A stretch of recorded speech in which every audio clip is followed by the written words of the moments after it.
বন্ধুরা, ভুল থেকে শিখুন ইউটিউব চ্যানেলে আপনাকে স্বাগতম। প্রথমে চ্যানেলটি সাবস্ক্রাইব করে নিন, জীবন পাল্টে যেতে পারে। শনিদেবের প্রিয় প্রাণী বাড়িতে আসলেই আর্থিক উন্নতি হবে। বাড়িতে পিঁপড়ে হওয়া খুবই সাধারণ ব্যাপার। বিশেষ করে রান্নাঘরে বা খাবারের জায়গায় প্রায় আমরা পিঁপড়ের সারি দেখতে পাই। সেই পিঁপড়ে তাড়ানোর জন্য নানা রকমের চেষ্টাও করে থাকি। কিন্তু জানেন কি, এই পিঁপড়ের দেখলেই বাস্তু বিশেষজ্ঞরা নানা রকমের সম্ভাবনা ব্যাখ্যা করে থাকেন। অর্থাৎ সংসারে অশুভ সময় আসছে কিনা, কিংবা অকাল অর্থপ্রাপ্তির যোগ রয়েছে কিনা, এসবই বলে দিতে পারেন অনায়াসে। আমরা জানি যে পিঁপড়ে ঘি খায় না, তা সত্ত্বেও মাঝে মধ্যে ঘিয়ের পাত্র পিঁপড়ে দেখতে পাওয়া যায়। আবার এমন সমস্ত জায়গায় হঠাৎ পিঁপড়ে দেখা মেলে যেখানটা যথেষ্ট পরিষ্কার, একেবারে অপরিচ্ছন্ন নয়। বিষয়টা অদ্ভুত না? এমন কেন হয় জানেন? জেনে নিন এর পিছনের কারণ। লাল না কালো, বাড়িতে কোন রঙের পিঁপড়ে বেশি দেখছেন, এর উপরেই নির্ভর করে অনেক কিছু। যদি বাড়িতে লাল পিঁপড়ে দেখতে পান, তাহলে জানবেন আপনার বাড়িতে অর্থ সংক্রান্ত কোনো সমস্যা তৈরি হতে পারে। হঠাৎ করে টাকা ধার করতে হতে পারে।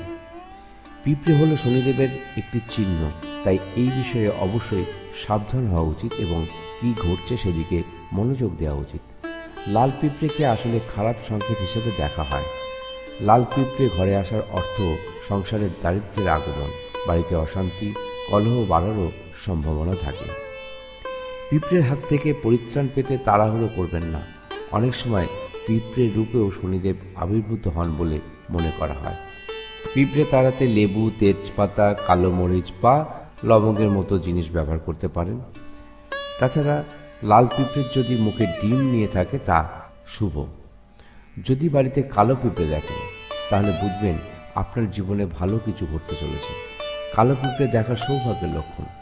এই সময় কালো পিঁপড়ে সারি সারি জায়গায় ময়দান ছেড়ে দিতে পারে। কালো পিঁপড়ে বাড়ির সুখ, সমৃদ্ধি ও শান্তির বাহক।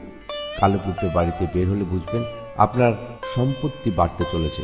কালো পিঁপড়ে শুভ হলেও যদি এটা এমন কোনো জায়গা থেকে বের হয় যেখানে সোনা রাখা হয়েছে, তবে ধনের বৃদ্ধি হয়। ছাদ থেকে কালো পিঁপড়ে বের হওয়া শুভ বলে মনে করা হয়। ডিম সহ পিঁপড়ে দেখা মিললে তো আরও শুভ বলে মনে করা হয়। বন্ধুরা, এই পর্যন্তই। পরবর্তী ভিডিও পর্যন্ত বিদায় নিচ্ছি। ভালো থাকুন। নমস্কার।